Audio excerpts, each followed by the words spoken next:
They made him kneel on the floor of his own house, in front of 5 men who came as his guests.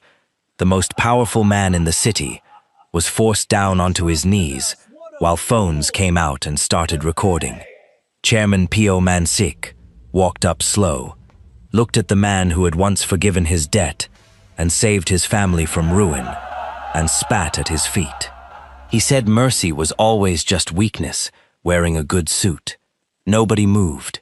His own captains stood along the wall, with their hands folded, and watched him go down. They took everything that night: the ports, the ships, the hotels, signed over at the table while he was still on his knees, and every man in that room laughed like it was already finished. Then Pio leaned down and asked him where his black wife was. He said even she knew better than to show her face today. She was already there, 2 floors below, in the dark, watching the whole thing on a tablet. And she was not crying, and she was not running. She was writing down names. Because there was one thing not a single man in that room had ever bothered to check. One thing nobody thought to ask before they carved up his empire between them. They spent that whole night celebrating what they had taken from him. They just didn't know whose empire they had actually stolen. Welcome to Afro Hand Tales Besties. If you're a lover of stories, where the woman they underestimated and looked down on proves everyone wrong, hit that like button, share, and subscribe, because this one is going to hit real hard. Now let's get right into it. 11 hours before he knelt, Yu Songhwan was standing in a cold warehouse office at the edge of the harbor, watching a grown man cry on his floor. The man's name was Beck. He had run a small house near the fish market for 19 years, and now he had nothing left but a debt with Songhwan's name on the bottom of it. He had come at 4 in the morning because he did not want anyone to see him come at all. 6 months, Beck said. His forehead was almost touching the concrete. Give me 6 months, and I will bring you every one of it. I swear it on my mother. Stand up, please. My daughter starts university in the spring, and if you take the building... Beck, stand up. The old man got to his feet slowly, the way men do when their knees have been on the floor longer than their pride can carry. Songhwan was already reaching into the drawer of the desk. He pulled out a folder, thin, tied with a red cord, and set it down between them. This is the note, he said. Everything you owe me is in here. Beck's mouth moved without sound. Songhwan untied the cord, took the pages out, and tore them in half. Then he tore the halves in half again, and let the pieces fall into the metal bin by his foot. Go home, he said. Send your daughter to school. Behind him, in the doorway, his wife had not said a word. Temilolua Bakare stood with her coat still buttoned and her hands in her pockets, and she watched the paper fall into the bin the way other women watch a car accident happen in slow motion. She did not look moved. She looked like she was doing arithmetic. Beck turned and saw her, and bowed so low he nearly went down again. Madam, thank you. Thank you. Don't thank me, Temi said quietly. I didn't tear anything. When the old man was gone, Songhwan turned around and found her still standing there. Say it, he said. You already know what I'd say. Say it anyway. You've been standing in that door for 10 minutes not saying it. Temi walked into the room. She had a way of moving that made powerful men forget to keep track of her, and she had never once corrected it. She stopped at the bin, looked down at the shredded note, and then looked up at her husband. That's the 4th one this year, she said. Word travels, Songhwan. Men are starting to say your name and the word soft in the same sentence, and they're not whispering it anymore. Let them say it. They said it about Pio Mansik too. 9 years ago, in this same room, you tore up a note twice the size of that one, and you saved his entire family, and do you know what they've called him ever since? Songhwan's jaw tightened. Temi, the charity case. She said it flatly. For 9 years, every man in every room he walks into has looked at him and thought that. You didn't just forgive his debt. You put a name on him he can't wash off. He was going to lose everything. He did lose everything, she said. He lost the only thing men like that actually count. The sun was starting to come up over the water outside, gray and thin, and neither of them said anything for a moment. Then Song Hwan crossed the room and put his hand against the side of her face, and she let him, and some of the steel went out of her shoulders. "Today is a summit," he said. 5 houses at one table. Nothing happens at a summit. It's tea and speeches and old men complaining about tariffs. You don't believe me. I believe you believe it, Temi said. That's not the same thing, and it's never been the same thing, and one day it's going to cost you. He kissed her forehead. He told her he would see her at 7, and that was the last hour of Yu Songhwan's life, in which he was still king of anything. The summit was held in his own building, because it was his year to host.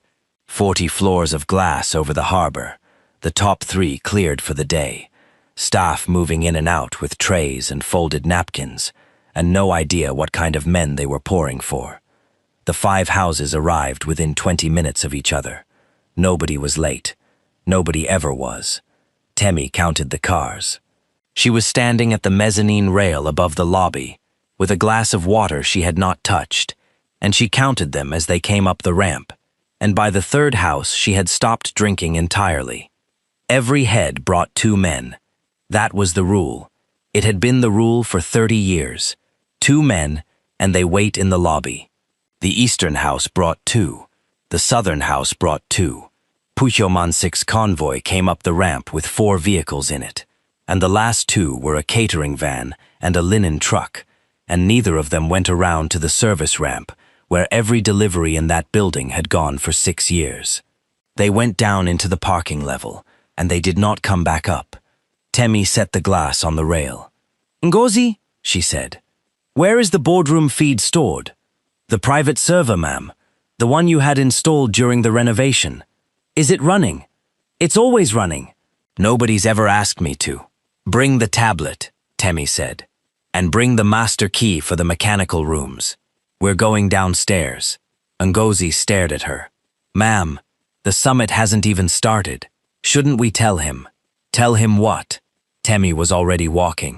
"That a catering van parked in the wrong place?" "He'd laugh at me, and he'd be right to. And then he'd walk into that room anyway because he has walked into that room every year of his life."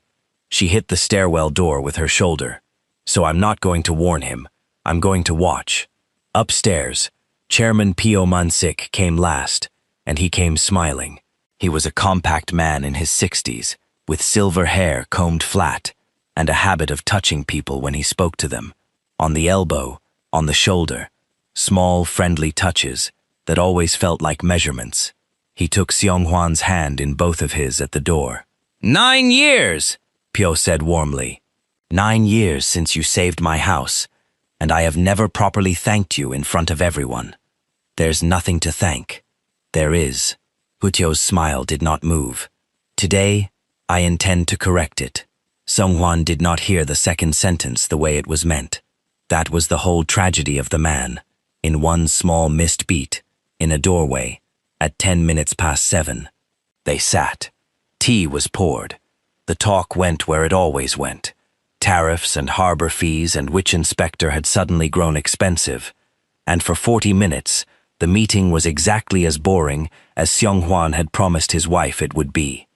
Then Ha Yong-il walked to the double doors at the back of the room and turned the lock. The sound was very small. A single click, no louder than a cup being set down. But every head in that room came up at once, because these were men whose entire lives had trained them to hear one particular noise, and that was it. Seonghwan turned in his chair. Yong-il, his captain of 11 years, did not answer. He stood with his back against the doors, and his hands folded in front of him, and his eyes on the carpet. "Yong-il, open the door." "I can't do that, boss." Then the side doors opened, and men came in from the service corridor, 16 of them, and they were not Seonghwan's. Chairs scraped. 2 of the other house heads were on their feet with their hands moving, and Puhyomansik lifted one palm without hurrying, and every man in the room went still. "Sit down, all of you," Pyo said pleasantly. Nobody here is going to be hurt. Not one person. That is a promise, and I will keep it, because I am not the animal you all think I am. He turned his head. Except for one thing. You, Song-hwan, stand up. Song-hwan stood. He was a tall man, and he was taller than every person in that room, and for a moment, the balance of it wavered, because 40 years of instinct in 16 men was telling them that this was not something you did to him. Two of them actually stepped back. Take his weapon, Pyo said. Young-il crossed the room. He would not look at his own boss's face. He reached inside Song-hwan's jacket and took what was there and stepped back with it, held down at his side, like a man carrying something he had found and did not want. 11 years, Song-hwan said quietly. I know. Your brother's funeral. I carried the front left corner. Young-il's mouth twisted. Don't. Say it then. Say it in front of everybody. And Young-il broke, all at once, the way men do when they have been holding something for 2 years, without letting it out. They put my brother in the ground, and you did nothing. His voice cracked open in the middle. Nothing. You knew whose men did it. You knew the names. You had them by the second night, and you sat in that office, and you told me that answering it would cost other people's sons. Other people's sons. He was shaking. He was 24 years old, and you traded him for peace, and every man in this city watched you do it, and learned exactly what you are. I was trying to keep this city from burning. You kept it from burning, Young-il said. You just did it with him. Nobody spoke. Somewhere far below, a ship's horn went off in the harbor, long and low. Then Pyo Man-sik walked around the end of the long table, and the room seemed to lean with him. Now, he said, on your knees. Song-hwan did not move. There are 400 people in this building right now, Pyo said conversationally.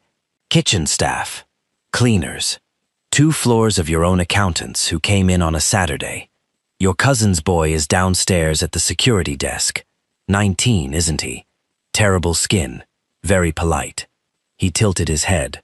I told you nobody would be hurt. I meant it. I keep my promises, which is more than can be said for a man who promises protection and delivers funerals. But I need you on the floor, Song-hwan, and I am only going to ask in this friendly way one time. And that was the whole thing. That was the lever, and Pyo had found it, because it was not hidden. Song-hwan had spent 20 years advertising exactly where it was. He looked around the table at the men he had sat with for 2 decades.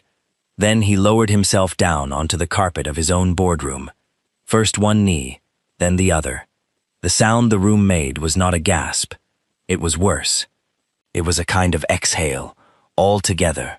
5 houses letting out a breath they had been holding for 20 years. Phones, Pyo said. They came out.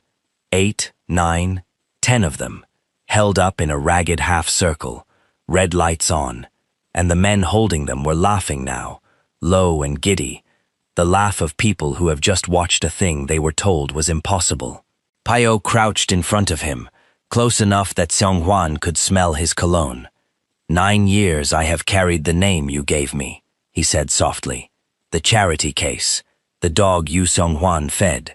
Do you know, I have never once in 9 years been allowed to raise my voice at a table, because someone always says, quietly, that I should remember who paid for my chair.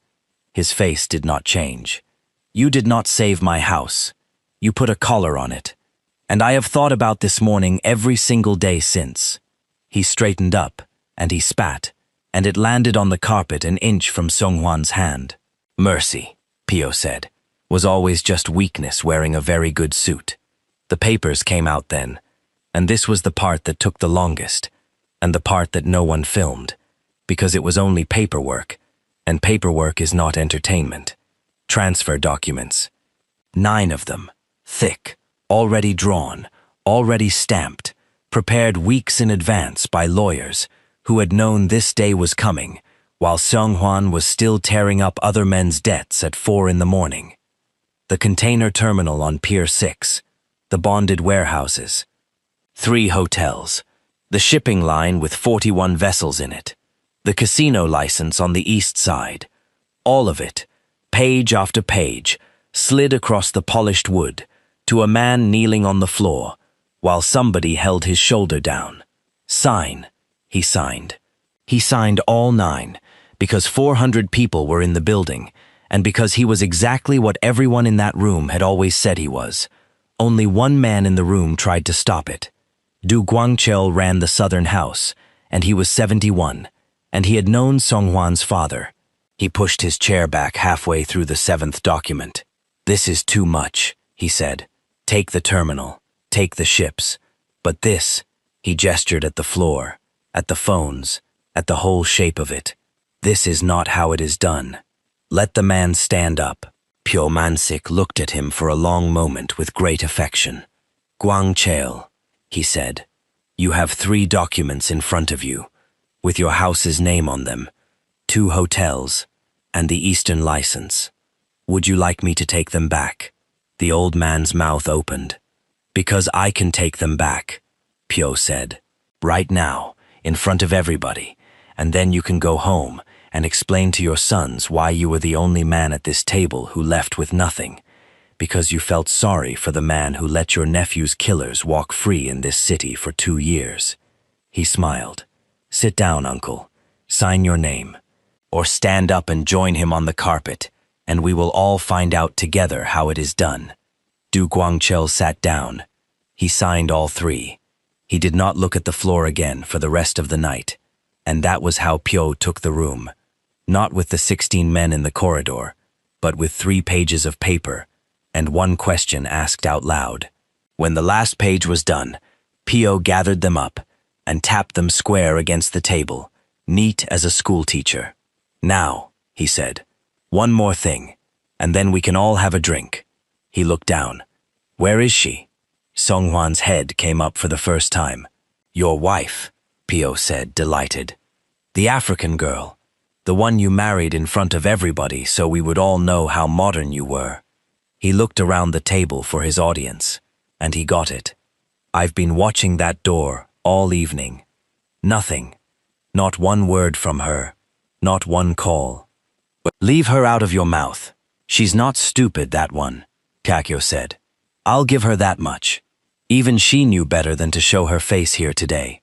I imagine she's already halfway to the airport, with whatever she could get into a suitcase, and honestly, good luck to her. That's the smartest thing anyone in your household has done in 9 years." The laughter came again, bigger this time. 2 floors below, in a dark utility room off the parking level, Temilalua Bakare set her tablet down on an upturned crate and did not move for 11 full seconds. The feed was still running. She had been watching since the doors locked. 48 minutes of it. Every second, without once looking away and without once making a sound.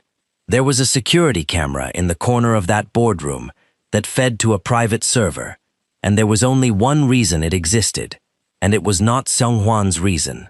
He didn't know it was there. Her assistant crouched beside her, breathing far too fast.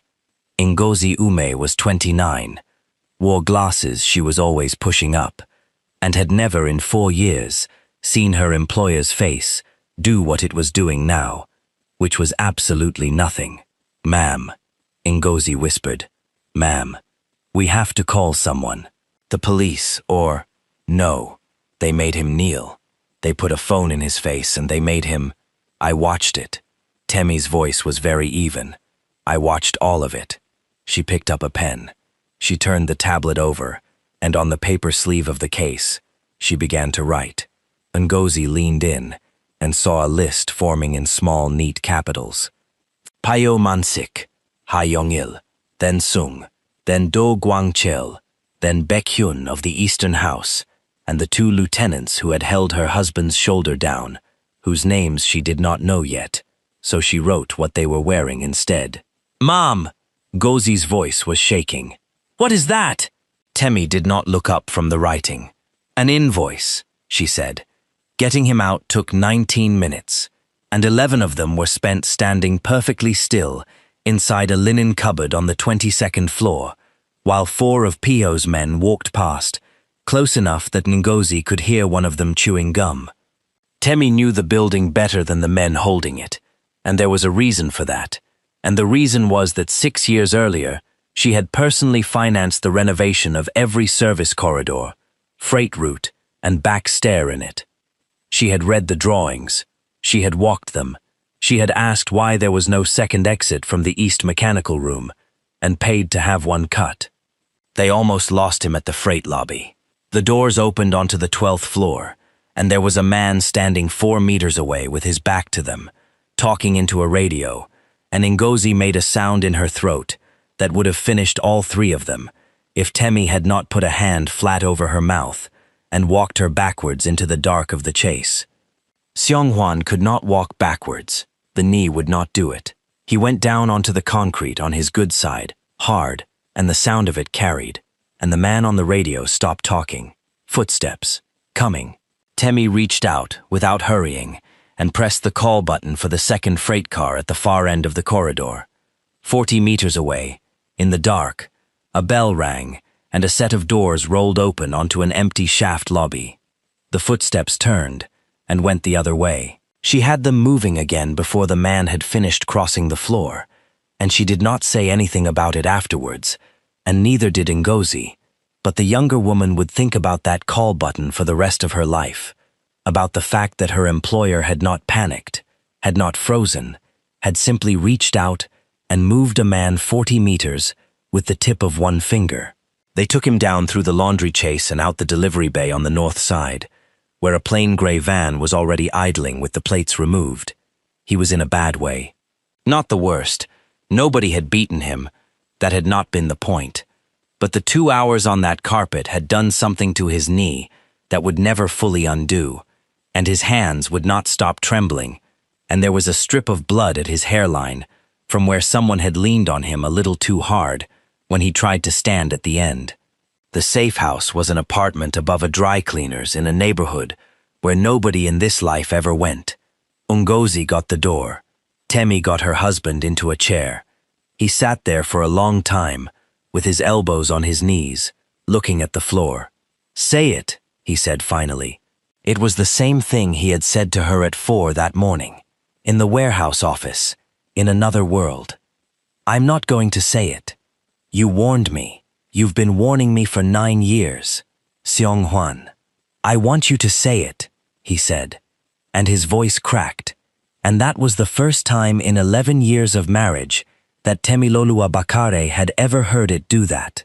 She knelt down in front of him instead. She took both of his shaking hands in hers and held them still. "They filmed it," he said. "It's already gone out. Every house in the country will have watched it before morning. My father's name, on the floor, on a phone." He shut his eyes. "It's over, Temi. Let it go. That's what I want. Let all of it go, and we take what's in the accounts they don't know about, and we go somewhere, and we build something clean, where nobody has ever heard of any of this." "All right." He opened his eyes. "All right. All right," she said. "Clean. No blood, no war, no boys sent to funerals. I want that too. I've wanted it longer than you have." She let go of his hands and stood up. "I only want one thing before we go." "What?" "A list." He blinked at her. "A list of what?" "Everything they took." She was already turning toward Ngozi. "Every asset that was signed over on that table tonight. Every company name exactly as it appears on the transfer documents. Every registration number. Every property title. Every vessel. Not approximately. Exactly." "Temi, what does it matter?" "It's gone. They have the papers." "It matters to me," she said, "because I would like to know precisely what I'm walking away from. Give me that much. Then we go anywhere you want, and I will never mention any of it again, as long as I live." He was too tired to fight her.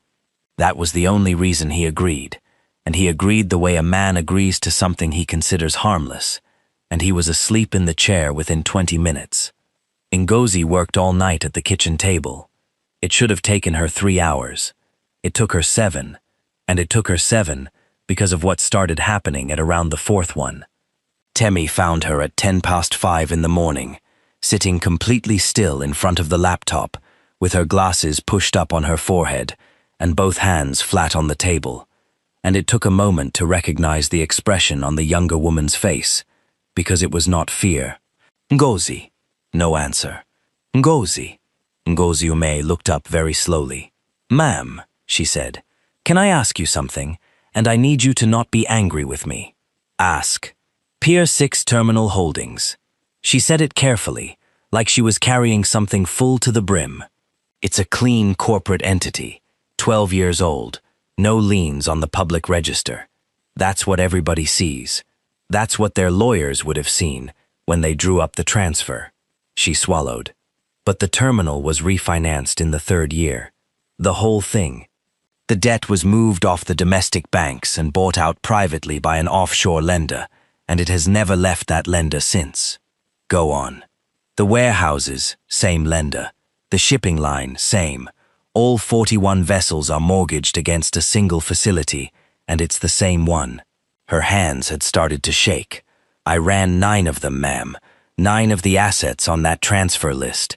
Every single one of them is pledged as security to the same creditor, and the creditor is a private lending vehicle, registered in Mauritius, under a name that means absolutely nothing to anybody. And I know that name, Ngozi whispered. I've typed it.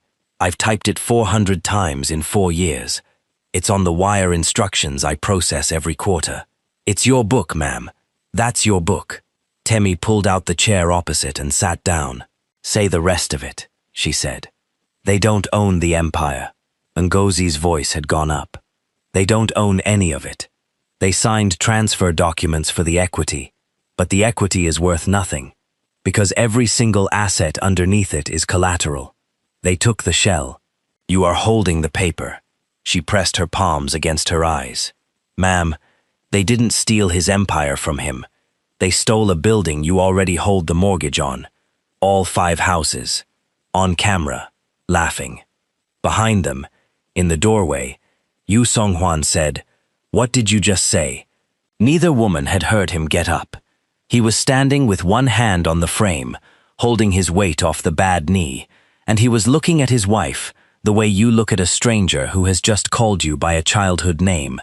Temi, he said, what did she just say? If you're already sitting up straight right now, drop a comment and tell me what you think she's about to say to him. And if this story is hitting you the way I think it's hitting you, hit that like button and subscribe so you don't miss the part where 5 men find out exactly who they've been laughing at. Now let's keep going. Temi did not stand up. She did not soften it either. Sit down, she said. You're going to want to be sitting. He came into the room slowly and lowered himself onto the arm of the sofa, and she turned the laptop around so the screen was facing him. 11 years ago, you had 1 terminal, 4 ships and a hotel with a leaking roof, she said. You were carrying bank debt at a rate that was going to eat you alive inside a decade. And every lender in this country knew what your business was, so they charged you for it.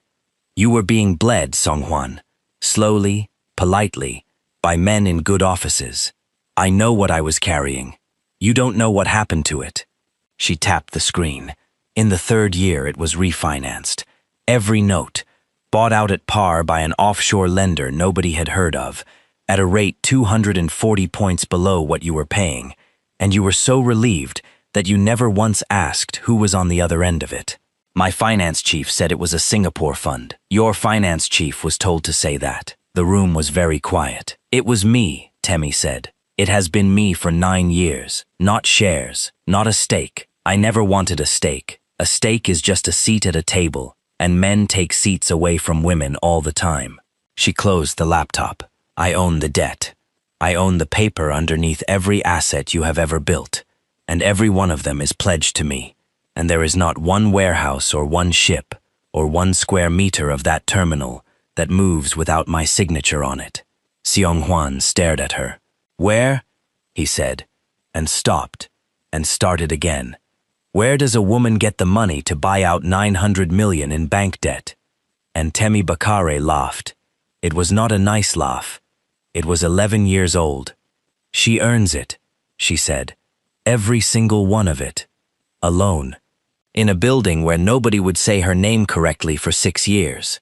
She stood up and walked to the window, and the sun was coming up over the harbor for the second time in 24 hours. And somewhere out there, 5 men were still celebrating. "You told me tonight to let it go," she said. And I said, "All right." And I meant it. No blood, no war. Nobody's son goes into the ground for this. She turned around. "But you need to understand what you actually asked me. You didn't ask me to walk away from your empire, Sungwon. You asked me to walk away from mine." Behind her, Ngozi had gone completely white. "Ma'am," she said, if you call the facility, all of it, at once, then 5 houses find out on the same morning," Temi said, "that every asset they signed for last night belongs to a woman none of them bothered to look at." She picked up her pen. "Send the notice," she said. "To understand where the money came from, you have to go back to a trading floor in Lagos, and then a second one in Singapore, and to a 23-year-old woman who was not allowed to speak in meetings. Temilolua Bakare had been hired as a junior analyst in shipping credit because she was the cheapest good mathematician the firm could find. For 2 years, she wrote reports that other people presented. Her name went at the bottom of the last page in 6-point type, and twice it was spelled wrong, and once a managing director looked directly at her in a lift and asked whether the printer on 4 was fixed. She did not complain about it. She did something much worse for everybody involved. She started reading the parts of the market nobody wanted. Distressed shipping debt in those years was the ugliest paper in the world. Fleets that had been built for a boom that ended. Owners underwater. Banks that had lent against steel and now had to look at that steel every quarter and write it down further. Nobody wanted it. It was slow. It was unglamorous. It required you to understand both a balance sheet and a dry dock, and it sat in the back of the book like a bad smell. Temi bought her first note at 24. $41,000, everything she had, against a coastal bulk carrier that 3 separate desks had marked as a total write-off. She had gone and looked at the ship. That was the entire secret, and she would say so for the rest of her life, and nobody would ever believe her. She went and looked at it. She stood on the quay in the rain for 2 hours and watched the crew, and she read the maintenance log, and she worked out that the vessel was not dying. The owner was. 11 months later, the note paid at 70 cents on the dollar. She bought 2 more, then 5. Then she stopped asking permission, left the firm at 26 with a client list of exactly 0 and a reputation of exactly 0, and opened a 2-room office above a noodle shop where the fax machine was also the coffee table. By 30, she was running a book that 4 banks quietly used to clear paper they could not hold. By 32, she had never once appeared in a photograph, never given an interview, and never let her own name go on a single letterhead. She learned that early, and she learned it the hard way. A name on a letterhead is a target, and a woman's name on a letterhead is an invitation. So the vehicles were numbered. The vehicles were boring. The vehicles had names like Meridian Pacific Credit 2, and lived in jurisdictions where nobody bothered to look, and behind every one of them was a woman who owned all of it outright, alone, with no partner, and no family money, and no man anywhere in the structure. She met Yu Song-hwan at a Harbor Authority dinner when she was 33, and she knew exactly who he was before he opened his mouth, because she had read his balance sheet 9 months earlier and thought, with real irritation, that a business that good should not be bleeding that badly. The refinancing came 2 years into the marriage. She never told him. She told herself it was because he needed the empire to be his, in front of a world that would otherwise say his wife bought it for him. And that was true, and it was not the whole truth. The whole truth was simpler and colder. Leverage only works for as long as nobody knows you are holding it. 9 years, Seong-hwan said. He had not moved from the arm of the sofa. The sun was fully up now, hard and white off the water, and he was looking at his wife like a man reading a document in a language he had believed he was fluent in. 9 years, Temi. Yes, Every board meeting. Every time I sat there and worried about the covenant on the third pier, and you poured the tea and asked me if I'd eaten. His voice was rising. You were the covenant. Yes. You let me think I built it. You did build it. She said it sharply, and it landed, because it was the first sharp thing she had said all night. I bought paper. You built ports. Don't stand there and let them take that from you as well, because that is the one thing tonight that nobody actually stole. He put his face in his hands. You could have told me. When? Temi crossed the room. The first year, when your own uncle told you at your wedding, out loud, that you had married a woman who would embarrass the family name. The third, when the Eastern House sent a cleaning service to our house as a gift, as a joke, and every man in this city laughed for a month. The sixth, when Pio Mansik shook my hand at a funeral, and then wiped his palm on his coat. Songwan's head came up. You didn't see that, she said. You never see it. You're a good man, and good men have a blind spot, the exact size of the thing that's about to eat them. She crouched down in front of him again. If I had told you in year 3, you would have been proud of me for a week, and then you would have started deferring to me in front of them, because you are decent and you cannot help it, and they would have seen it in a month. And then it would have been gone. Not the money. The advantage.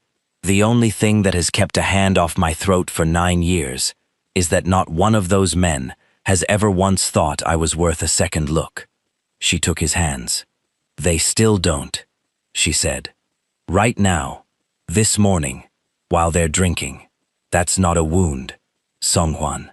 That's a loaded weapon they handed me at my own wedding. He was quiet for a long moment. What do you want to do? I want to send 5 letters, Temi said. They went out at 9 that morning by courier, and they were the least dramatic pieces of paper in the entire story. 1 page each, no threat, no signature anyone recognized, no letterhead worth reading twice. Notice of default and demand for immediate repayment. Du Guangchel's lawyer read his in the car and had to ask the driver to pull over. Pyo Man-sik did not read his at all. It was handed to him in the lobby of the Ansong Grand while he was walking into his own victory dinner, and he glanced at the envelope, saw a corporate name he had never heard of, and put it in his coat pocket, unopened. That envelope would sit in that pocket for 11 hours, 6 of which he spent laughing. The dinner was in the ballroom of a hotel he had owned for 31 hours. 200 guests. Every house in the city sent someone, and the ones who did not send someone were noted. The video was played on the wall behind the head table twice, both times without sound, and both times the room made a noise like a stadium. Pierre stood up at 10:30 to give the toast. 20 years, he said, we have all been governed by a man who thought kindness was a strategy. They roared. For 20 years, every time one of us was cut, he told us to bleed quietly, because a war would be bad for business. His business. He raised his glass. Gentlemen, bleed loudly. They were still on their feet when the hotel manager came through the side door and began walking up the length of the room, and there was something in the man's walk that made the noise die away in patches as he passed. He reached the head table. He leaned down and said something quietly into Pio's ear. Pio laughed. Run it again. The manager said something else. Then use another card. Use the house account. The manager, who had been the manager of that building for 19 years and had never in his life spoken to a room like this one, straightened up.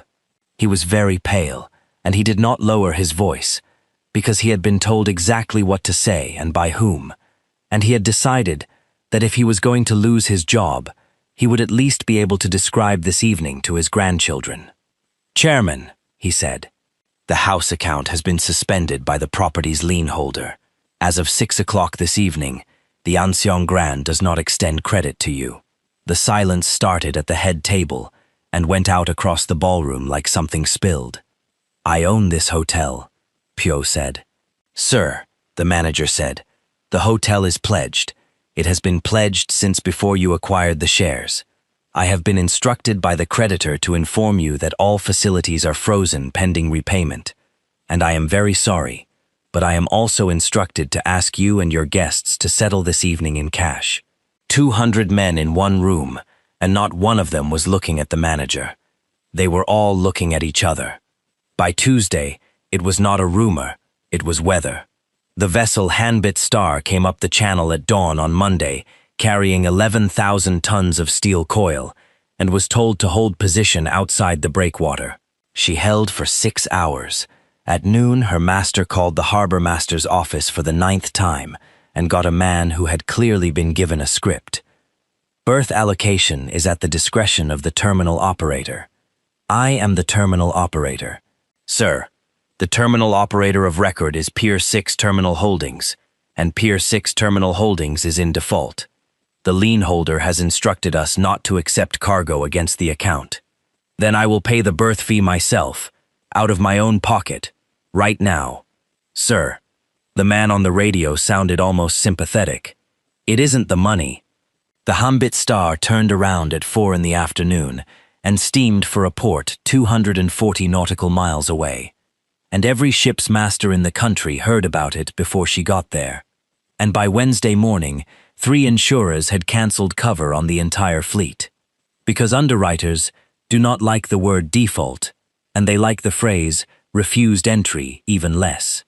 On Thursday, Sung Baekhyun of the Eastern House stood in a warehouse in front of 140 men who had not been paid.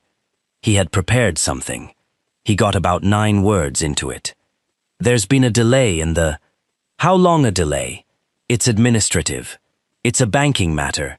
It will be... My rent was Tuesday, a man said from the back. I understand. Do you? The man came forward. He was 50. He had worked those doors for 22 years, and he had a face like a closed hand. Because on Saturday night you were at a dinner in a hotel, drinking, and there's a video of it. And on Monday, my card was declined at a pharmacy in front of my daughter.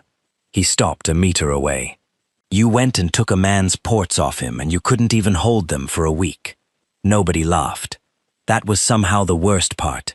140 men, and not a single one of them laughed. So they went looking for money, and that was when they found the second wall. Paicho Man Sik went to 3 lenders in 4 days. The first was a merchant bank his family had used for 20 years, and the manager who came out to meet him was a man he had personally put in that chair. Chairman, the man said, I can't. You can. You've done it 11 times. I can't, because the facility I would lend against was sold last Thursday. He would not sit down. Our whole distressed book was bought out.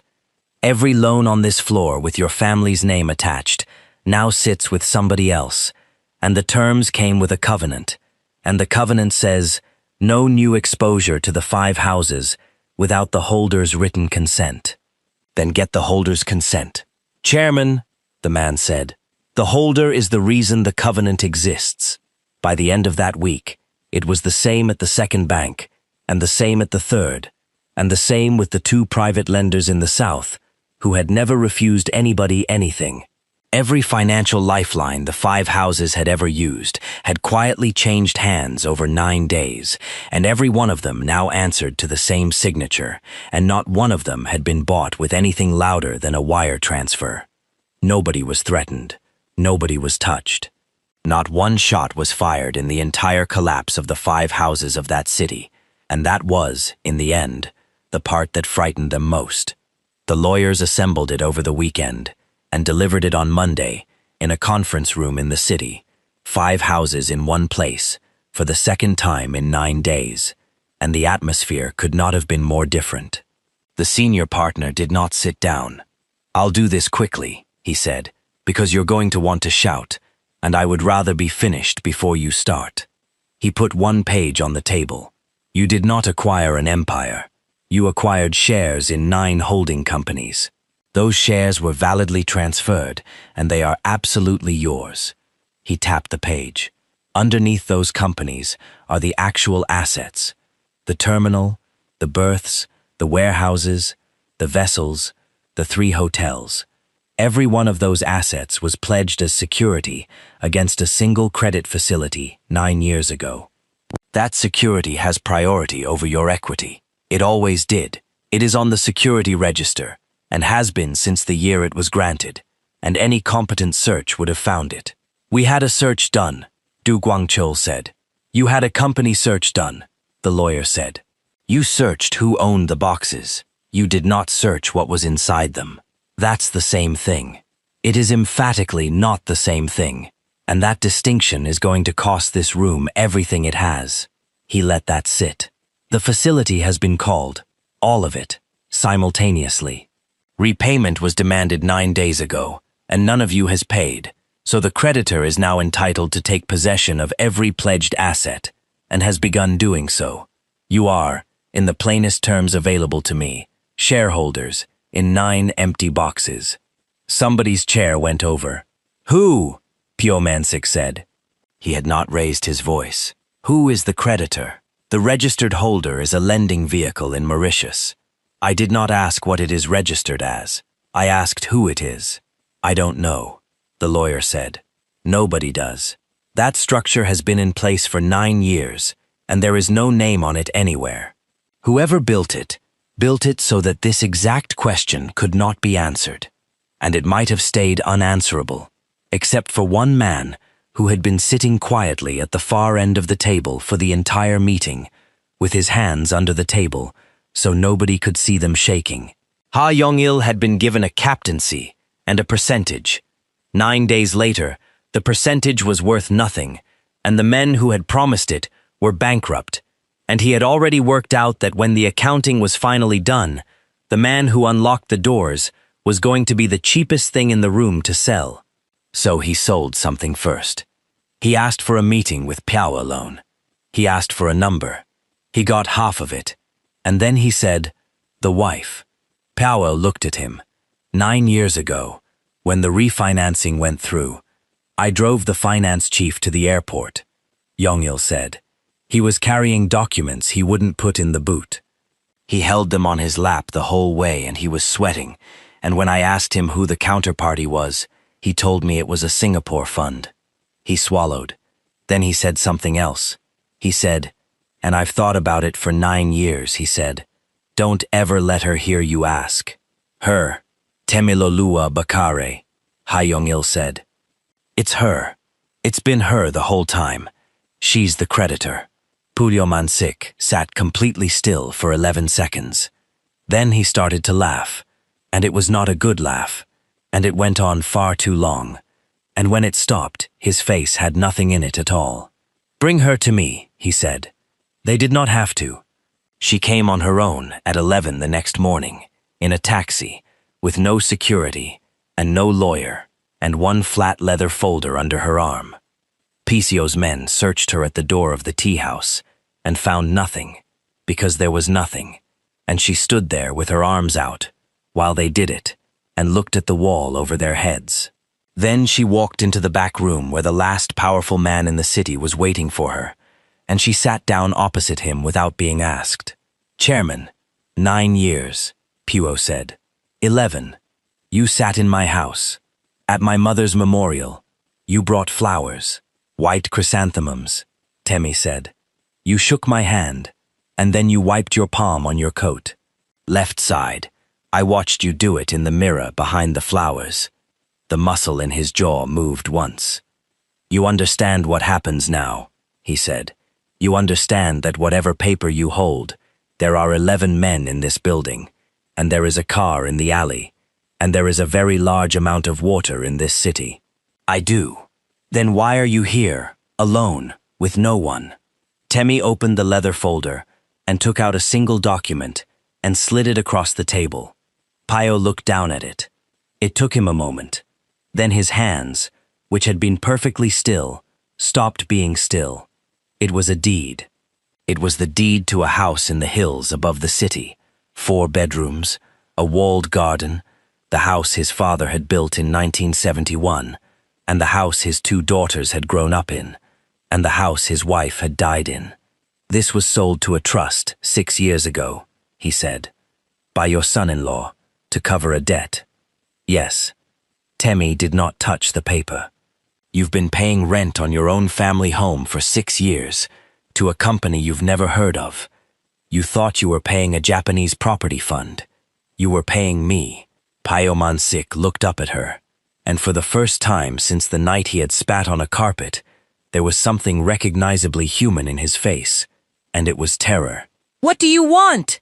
I want you to listen to the next part very carefully, Temi said, because it's the only reason I came here alone, and it's the only thing standing between you and the worst decision of your life. She folded her hands. There is an instrument attached to the facility, she said. It's called a continuity provision. It's boring. It's 4 paragraphs.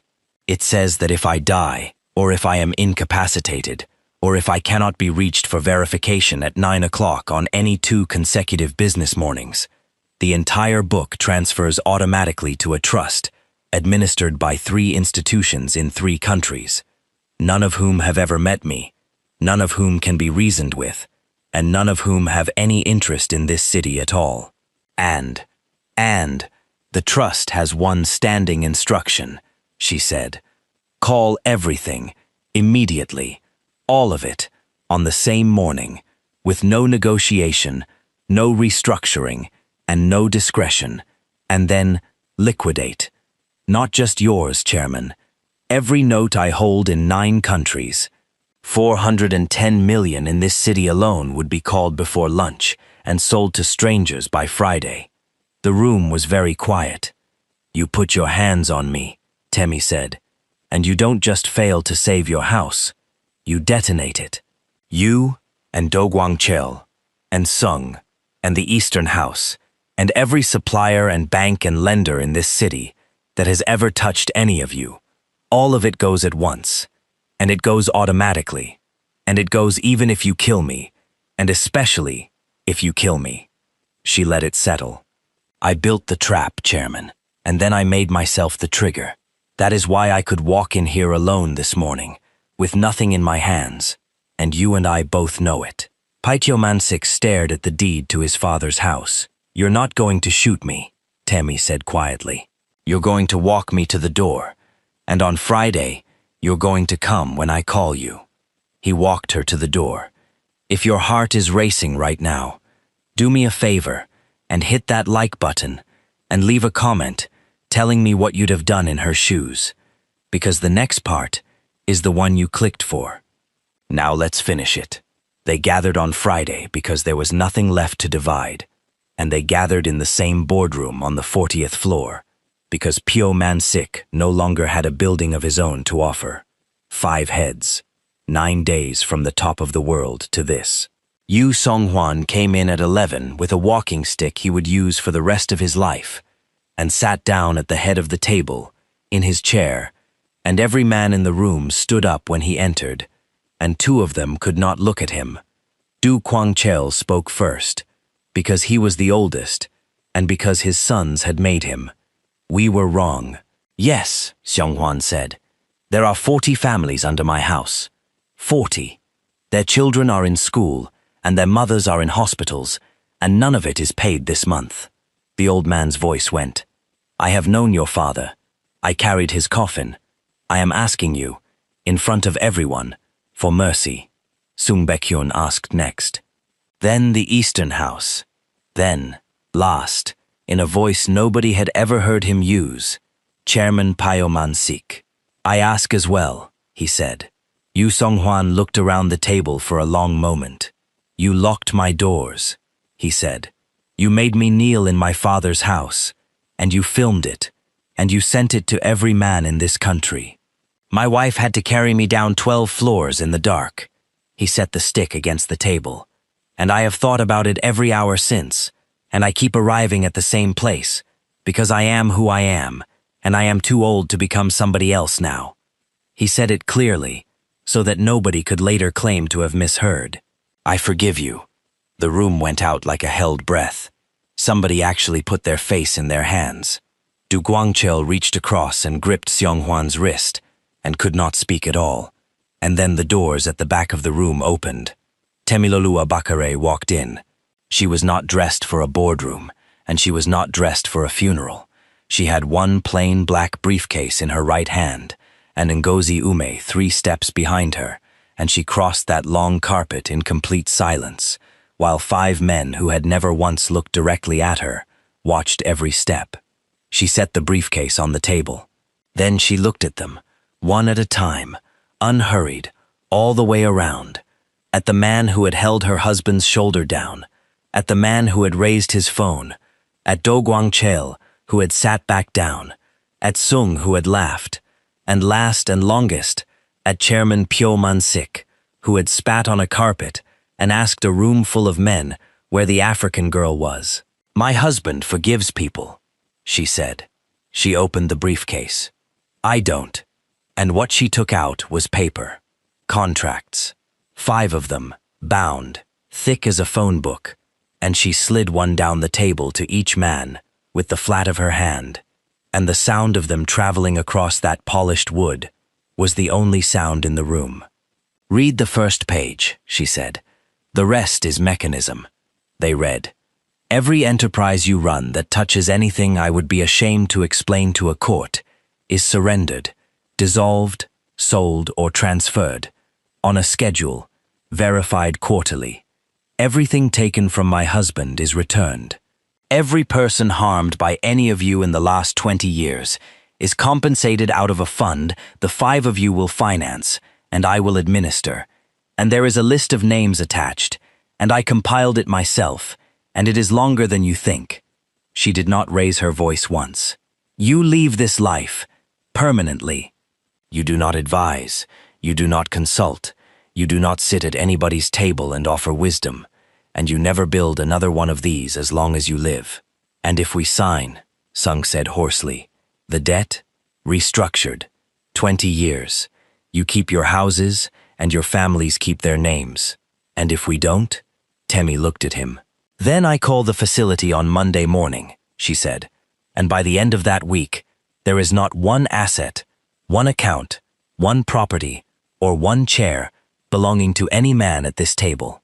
Not seized, not stolen, foreclosed, legally, publicly, on the record, with your names on it, in a filing that anybody in this country can look up forever." She closed the briefcase. "You'll be alive. You'll just be nobody, and everyone will be able to read exactly why." Du Guangchel signed first, and his hand shook so badly he had to do the second page twice. Sung signed. The Eastern House signed. Ha Yong-il, sitting at the far end where nobody had put a contract in front of him, said, "Where's mine?" "There isn't one," Temi said. "You have to give me terms. I gave you." He caught himself. Too late, and the whole room turned. "I gave the chairman information. I helped. You unlocked a door for money, and then you sold the men who paid you. And you did both inside 2 weeks," Temi said. "There isn't a house at this table that would take you now, and there isn't a house in this country that will after today. That's not something I'm doing to you. That's just arithmetic." She turned away from him. "Sit down. You can watch." Chairman Pyo Man-sik signed last. He took a very long time over it. And when he finally set the pen down, he looked up at her, and the phones were out again. The same phones, the same men, the same room, 9 days later, and every single one of them was pointed at him. "You could have destroyed me," he said. "I know," said Temi Bakare, and picked up her briefcase and walked out. 8 months later, the ships were moving again. The group that had once been 5 houses and 1 empire was a licensed logistics and hospitality company with 3,000 employees, a compliance department nobody was allowed to joke about, and a foundation that had, by the end of its first year, paid out to 412 people who had never expected anything from anyone. Du Guangchel's 40 families kept their names. Sung Baekhyun runs a dry goods business in his wife's hometown. Ha Yong-il left the country, and nobody has bothered to find out where. And on a Tuesday afternoon in autumn, on the public walkway above Pier 6, a man in a gray jacket stood at the rail, watching a container vessel come up the channel, with the U Group's mark on her funnel. He watched her all the way in. He was still there when the gantries started. Chairman Pyo Man-sik does the 4 to midnight at a parts warehouse 2 districts over. He lives in the house his father built, and he pays the rent on time. And every quarter, the payment goes to a numbered company he now knows the name behind. Further along the walkway, Yu Song-hwan stopped and leaned on his stick and looked back at him. "Why didn't you finish them?" he said. "You could have. Any Monday you liked." Temi watched the ship. "Dead men become legends," she said. "Broken empires become warnings." He laughed softly, the first real one in a year, and shook his head. "So you forgave them after all?" "No," she took his arm. "I just wanted them alive long enough to remember what they lost." They walked on together, and behind them, at the rail, 5 ordinary men stood at intervals along the harbor they had once carved up in a single night, watching a woman none of them had ever bothered to look at walk away with everything. That's the end of it, besties. If Temi got what you wanted for her, hit that like button, drop a comment, and tell me the exact moment you knew they were finished. Share this with someone who needs to hear it, and subscribe, because next week, we've got another woman they all underestimated. See you in the next one.